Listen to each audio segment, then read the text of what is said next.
Hello, नमस्कार। मैं विक्रम आप सबका स्वागत करते हैं। तेरी पायल की जैसी कोई आहट नहीं, तेरी पायल की जैसी कोई आहट नहीं, तुम मिल गई हो मुझे, अब मुझे किसी की चाहत नहीं। चलिए, आप सबका स्वागत है। आज हम लोग पढ़ रहे हैं, टॉपिक है मल्टीप्लिकेशन ऑफ इंटीजर्स। जो सारे चीज़ हमने अभी एडिशन में पढ़ा, सब्ट्रैक्शन में पढ़ा, वही प्रक्रिया हम यहाँ पर मल्टीप्लिकेशन में भी देखेंगे, वही प्रॉपर्टी देखेंगे। लेकिन प्रॉपर्टी मल्टीप्लिकेशन में एक आध दो बढ़ जाएंगे। अभी तक हमने पढ़ रहा था कितना, 4 पढ़ रहे थे, लेकिन ये 4 जो होगा बढ़ जाएगा कि करीब 6 हो जाएंगे। तो हम लोग शुरुआत करते हैं। मार्कर ले लेता हूँ मैं। और हाँ, और थोड़ा आए हो तो गुरु दक्षिणा दे के जाया करो। गुरु दक्षिणा का मतलब लाइक और शेयर किया करो, है ना। ऐसा नहीं कि आए और वो दिखा के चले गए। मेहनत करना पड़ता है आप लोगों के लिए, लाइक शेयर किया करो, है ना। तो चलो, हाँ, इसके लिए पीडीएफ मैंने डाल दिया है अपने ग्रुप में। जो भी ग्रुप में जुड़ा हुआ है आप सब देखो, और वहाँ से पीडीएफ दे दिया गया है। कल संडे है, आराम से पढ़ो, है ना। और बनाओ। प्रॉब्लम भी होगा तो आप मैसेज कर सकते हो मुझे पर्सनली, हम उसको सॉल्व करके आपको भेज देंगे। ठीक है। पढ़ाई रुकना नहीं चाहिए। मुसीबत है, सबको पता है कि लॉकडाउन चल रहा है, सबके यहाँ मुसीबत है। जैसे आपके साथ है, हमारे साथ भी है, और भी लोगों के साथ है। समस्या सबके साथ है, लेकिन अच्छे दिन आएंगे। मोदी जी वाली डायलॉग कहो, या फिर हो, आशा कर सकते हैं भाई कि अच्छी बात है, डायलॉग सही हो जाए, अच्छी बात है ना। अच्छे दिन आएंगे। तो चलो शुरुआत करते हैं। क्या शुरुआत करेंगे हम लोग? Multiplication of integer. अब मल्टीप्लिकेशन ऑफ इंटीजर का पहला बात है क्लोजर प्रॉपर्टी। क्लोजर प्रॉपर्टी पता है सबको? क्लोजर प्रॉपर्टी, क्लोजर प्रॉपर्टी क्या कहता है बाबू? यही कहता है कि if a and b are any two integer then a into b is also an integer। कहता है कि यदि a एंड b कोई दो इंटीजर होगा, तब a गुने b यानी उसका प्रोडक्ट, उसका मल्टीप्लिकेशन भी एक क्या होगा? इंटीजर होगा। क्या होगा? इंटीजर होगा।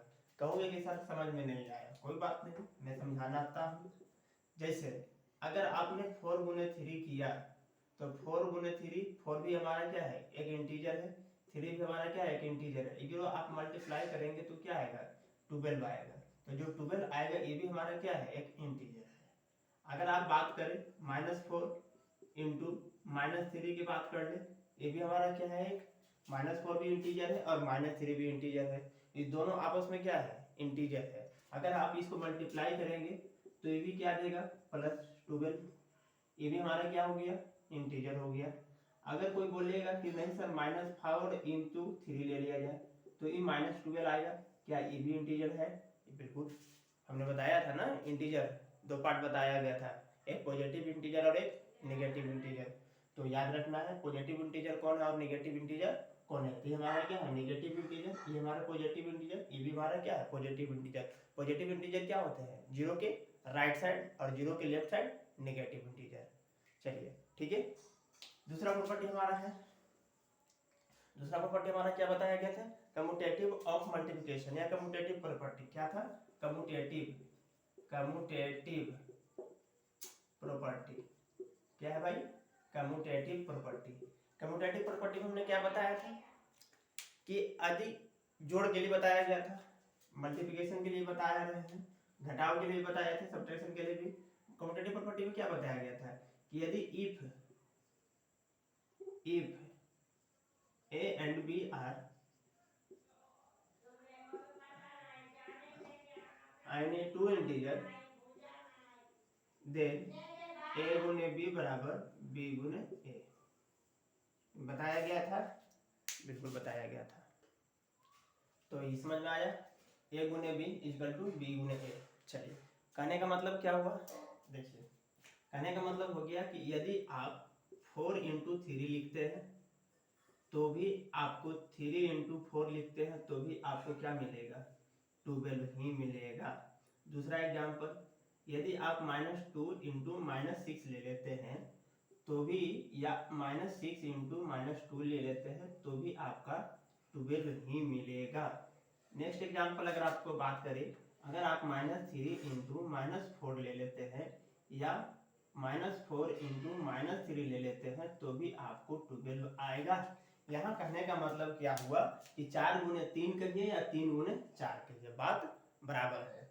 -2 गुने 6 कहिए या फिर 6 गुने -2 कहिए, वो भी क्या है, बात बराबर है। -3 इंटू -4 कहिए या -4 इंटू -3 कहिए, कोई रिजल्ट में फर्क नहीं पड़ेगा। ये हमारा क्या हुआ, कम्यूटेटिव प्रॉपर्टी हुआ। ये हमारा क्या हुआ, चलो तीसरा प्रॉपर्टी हमारा एसोसिएटिव प्रॉपर्टी। तीसरा हमारा क्या है, एसोसिएटिव प्रॉपर्टी। एसोसिएटिव प्रॉपर्टी क्या कहता है कि यदि A B C any three integers, A B C any three integers, then A गुने बी गुने सी या ए गुने बी गुने सी, ब्रैकेट में है, अलग अलग बात कर रहा है। जैसे अगर एग्जाम्पल की बात कर ले, एग्जाम्पल की बात कर ले, जैसे में अगर बात किया जाए कि 2 इंटू 3 इंटू 4, तो आप इसको भी करेंगे तो 4 इंटू कहिए, सॉरी आप इसको 2 इंटू कहिए 3 इंटू 4। इसका अगर आप बात कर लेते हैं हम लोग, अगर एलएचएस से बात करो, अगर एलएचएस से बात करो, चेक करो, ए की जगह पर बी, सॉरी ए की जगह पर 2 है, बी की जगह पर 3 है और सी की जगह पर क्या है, 4 है। यहाँ ए की जगह पर क्या है, 2 है, बी की जगह पर क्या है, 3 है और सी की जगह पर क्या है, 4 है। चेक करो। अब इसका एलएचएस का रिजल्ट निकालना चाहें तो क्या लिखेंगे, 2 3 जा 6 इंटू 4, ये कितना आ रहा है, 24। इसी प्रकार से अगर हम लोग आरएचएस की बात कर ले तो इसका कितना होगा, 2 इंटू 4 3 जा 12, इसका भी कितना आया, 24। यानी कहने का मतलब है कि प्रॉपर्टी हमारा ये क्या है, राइट है। इसी प्रकार से और भी एग्जांपल आप ले सकते हैं। अगला है हमारा डिस्ट्रीब्यूटिव प्रॉपर्टी। डिस्ट्रीब्यूटिव प्रॉपर्टी क्या है भाई, तो वही बात, A B C any three integers, then A गुने बी प्लस सी, या इसी को हम लोग क्या कर सकते हैं, ए गुने बी प्लस ए गुने सी। आप कैसे चेक कर सकते हो, आप ए गुने बी प्लस का साइन, ए को फिर किससे मल्टीप्लाई करेंगे, सी के साथ, तो ए गुने सी होगा, कोई दिक्कत नहीं। फॉर एग्जाम्पल की अगर बात हम लोग करें तो 2 गुने 4 प्लस 5, या इसी को हम लोग ऐसा करके देखो, क्या करना है, ए की जगह पर कितना है हमारा 2, बी की जगह पर कितना है 4, ए की जगह पर 2, बी की जगह पर 4 और सी की जगह पर क्या है 5। इसी को हम लोग कर सकते हैं ए गुने बी, ए गुने का मतलब क्या हुआ, ए गुने बी, ए गुने बी का मतलब ए की जगह पर कितना है 2, बी की जगह पर कितना है हमारा 4 प्लस 2 गुने 5। अगर आप एलएचएस की बात करो, एलएचएस की बात करो तो कितना होगा, 2 इंटू ये कितना हो जाएगा 9, यानी कितना हो गया 18। चेक करो राइट साइड में, राइट साइड में करो तो करेंगे तो कितना हो जाएगा, 4 2 जा 8 प्लस कितना हो जाएगा 5 2 जा 10, तो टोटल करेंगे तो कितना हो जाएगा 18, यानी दोनों क्या हो गया, इक्वल हो गया। ये भी हमारा प्रॉपर्टी क्या करता है, सेटिस्फाइड करता है। तो आप वीडियो को पॉज करो, नोट करो, तब हम लोग, चलो अगला प्रॉपर्टी हमारा है क्या, 5 मल्टीप्लिकेशन TION, मल्टीप्लिकेशन आइडेंटिटी। क्या है, मल्टीप्लिकेशन आइडेंटिटी, या मल्टीप्लिकेटिव ही रहने दो, मल्टीप्लिकेटिव, चलिए मल्टीप्लिकेटिव आइडेंटिटी। इसका मतलब क्या हुआ कि यदि, स्टेटमेंट क्या कहता है, गौर से पढ़ना, if a is any integer and it is multiplied by -1 और 1, then result will be same integer. मतलब किसी भी संख्या को, हम लोग बचपन से पढ़ते आ रहे हैं कि किसी भी संख्या को अगर 1 से मल्टीप्लाई करेंगे तो क्या मिलेगा, 1, जी नहीं 1 नहीं बल्कि वही नंबर मिलेगा, सेम नंबर मिलेगा। किसी भी संख्या को अगर 1 से अगर मल्टीप्लाई करेंगे तो कोई चेंजिंग नहीं होता है। इसी चीज को केवल यहाँ पर क्या कर रहा है, लैंग्वेज में कर रहा है। जैसे एग्जाम्पल अगर बात करें, क्या एग्जाम्पल की अगर बात करें, जैसे मान लेते हैं कि 2 गुने 1, तो क्या हो गया 2। चेक करो, अगर मान लेते हैं कि 1 गुने 2 तो भी 2। कोई बोलेगा कि ना सर माइनस रहेगा तब, कोई बोलेगा कि माइनस रहेगा तब, देखो तो माइनस रहेगा तो क्या बोलेगा, माइनस लगाना पड़ेगा केवल। अरे प्लस माइनस करना खेल है, प्लस माइनस तो इतना आता ही है तुमको, 7 क्लास में चल गए हो, हाँ सब तेज हो गया है ना। तो -2 गुने 1 तो भी -2 है ना, या फिर 1 गुने -2 तो भी क्या होगा -2। सेम रिजल्ट आ रहा है कि नहीं आ रहा है? बिल्कुल आ रहा है। अरे इसकी बात नहीं करते सेम, यहाँ पर तो 2 सम है, यहाँ पे -2 सेम है, तो सेम रिजल्ट है। इसी को हम लोग क्या कहते हैं? आइडेंटिटी।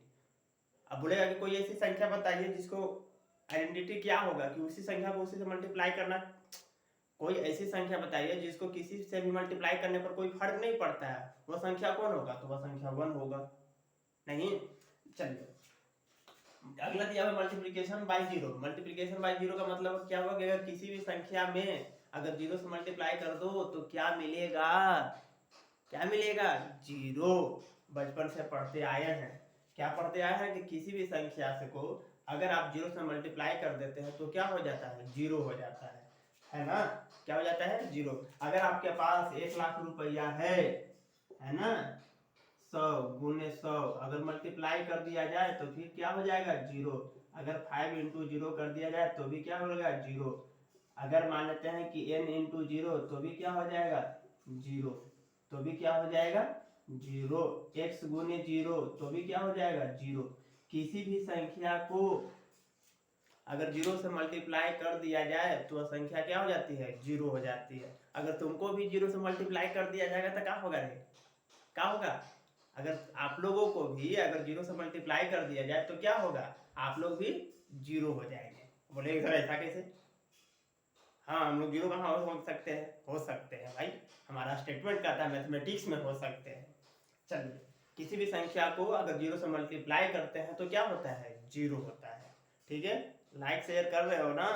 नहीं करता है यार तुम लोग, किया करो। ठीक है, ये हम लोग क्या पढ़े? Multiplication of integers. क्या पढ़े? Multiplication of integer. अब थोड़ा सा देख लो, थोड़ा सा और क्या देख लो, समझो मेरी बात को। किताब में ऐसे पूछेगा, किताब में कैसे पूछेगा, बुक में कैसे पूछेगा वो देख लो। कहेगा एक बुक में ऐसे पूछेगा कि -2 गुने -3 गुने -4। अब यहाँ पर क्या होगा? तो सबसे पहली बात समझना, क्या समझना कि जो डिजिट है उसको मल्टीप्लाई कर दो। डिजिट को 2 को 3 से मल्टीप्लाई करेंगे 6, 6 को 4 से मल्टीप्लाई करेंगे 24। अब बात आती है कि सर माइनस लगाए कि प्लस लगाए, तो देखो माइनस के बार है, एक बार, दो बार, तीन बार। तो अगर इवन नंबर रहेगा, अगर माइनस इवन टाइम्स आएगा, इवन टाइम्स आएगा तो ये क्या बन जाएगा? पॉजिटिव हो जाएगा। यदि माइनस अगर ओड टाइम्स आ रहा है, ओड टाइम्स आ रहा है तो ये नेगेटिव ही रहेगा। इस बात को नोट कर लेना। कब? जब मल्टीप्लिकेशन की बात होगी तब। जैसे यहाँ देखो माइनस कितना बार है? 1, 2 और 3, 3 टाइम्स है, तो 3 क्या होता है? ओड की इवन, ओड। तो यहाँ क्या होगा? Odd, negative. तो यहाँ पर क्या लगाएंगे? निगेटिव। क्या लगाएंगे? निगेटिव। ठीक है, एक एग्जाम्पल और देखो। मान लेते हैं कि ये भी -2 इंटू -3 इंटू -4 और यहाँ पर -5 लगा देते हैं। अब तो क्या हो जाता है? 24 को 5 से मल्टीप्लाई करेंगे तो 120। लेकिन साइन की बात करें तो यहाँ देखो 1, 2, 3, 4 माइनस कितना टाइम्स आया है? 4 टाइम्स आया है। 4 टाइम्स, तो 4 हमारे के लिए क्या है? इवन है। तो इवन किस में बदल जाता है? पॉजिटिव में बदल जाता है। तो यहाँ पर +120 लिख भी सकते हो, नहीं भी लिख सकते हो। समझ में आ रही है बात? बिल्कुल। नहीं समझ में आता है तो कमेंट करो, आता है कि नहीं आता है, समझ रहा है बात को? चलो दूसरा एक सीख लो थोड़ा सा जल्दी जल्दी चलते चलते। Division of integer, of integer. Division क्या है बाबू? डिवीजन क्या है? अगर मान लेते हैं डिवीजन में तो वही चीज है, देखा जाएगा। डिवीजन में क्या है? जैसे मान लेते हैं कि अगर कोई संख्या है a है, अगर कोई इंटीजर क्या है? a है। कोई इंटीजर हमारा क्या है? a है। कोई इंटीजर हमारा क्या है? a है। अगर इसको अगर b से डिवाइड किया जाए तो हमको क्या मिलेगा? a बटा b मिलेगा। a बटा b मिलेगा, मिलेगा कि नहीं मिलेगा? मिलेगा। अगर हमको मान लेते हैं कि -a डिवाइड b रहेगा तो हमको क्या मिलेगा? -a बटा b रहेगा। कोई बोलेगा कि नहीं सर a डिवाइड -b रहेगा तो भी -a बटा b में रहेगा। समझ में आ रहा बात को? अगर दोनों तरफ माइनस रहेगा, दोनों तरफ माइनस रहेगा, -a -b, तो यहाँ पर क्या हो जाएगा? -a बटा -b, माइनस माइनस क्या हो जाएगा? कैंसिल, अर्थात बचा क्या? a बटा b। इस चीज को नोट कर लेना। एग्जांपल दिखा देते हैं। मान लेते हैं कि -24 को हमको 4 से डिवाइड देना है तो कितना टाइम्स कटेगा? 6। नीचे है कुछ नहीं है, देखो ये प्रॉपर्टी लागू हो रहा है। कौन प्रॉपर्टी? ए लागू। तो यहाँ माइनस लगा देंगे तो -6। समझ में आ रहा है बात को? इतना तो जानकारी है ही आप लोगों को। अगर मान लेते कि -24 और -4 रहता तो माइनस माइनस कैंसिल, ये बचता तो केवल क्या बचता है 6 बचता है। कोई बोलता है कि सर माइनस नीचे लगा दीजिए -4, तो भी बाबू कोई दिक्कत नहीं है, काटिए कितना आएगा 6 और ये माइनस जो है इसके साथ लग जाएगा। ये चीज और ये चीज दोनों क्या था, सेम था। तो आज के लिए इतना ही, थैंक यू। हाँ, अपना ध्यान रखना, अपने परिवार को ध्यान रखना, ज़्यादा बाहर नहीं खेलने जाना है, कि ज़्यादा बराती लगन बाहर रिश्तेदार के यहाँ नहीं जाना है ना, क्योंकि कोरोना काल चल रहा है, आपको पता है बाबू बहुत भयानक स्थिति है ना। और इससे बच के रहिए, अपने आप को बचाने का समय है, अभी पैसे कमाने का या फिर घूमने का या फिर एंजॉय करने का समय नहीं है। अभी आप केवल अपने आप को बचाइए, क्योंकि आप जो है अपने परिवार के लिए, समाज के लिए, अपने दोस्त के लिए एक बहुत अनमोल रत्न है, और अपने आप को बचा के रखिए। तो चलो बाबू, ये हमारा इंटीजर क्या हो गया, खत्म हो गया। अब हम लोग अगले वीडियो में पढ़ेंगे नेक्स्ट चैप्टर के लिए। तब तक के लिए हंसते रहो, मुस्कुराते रहो। Thank you.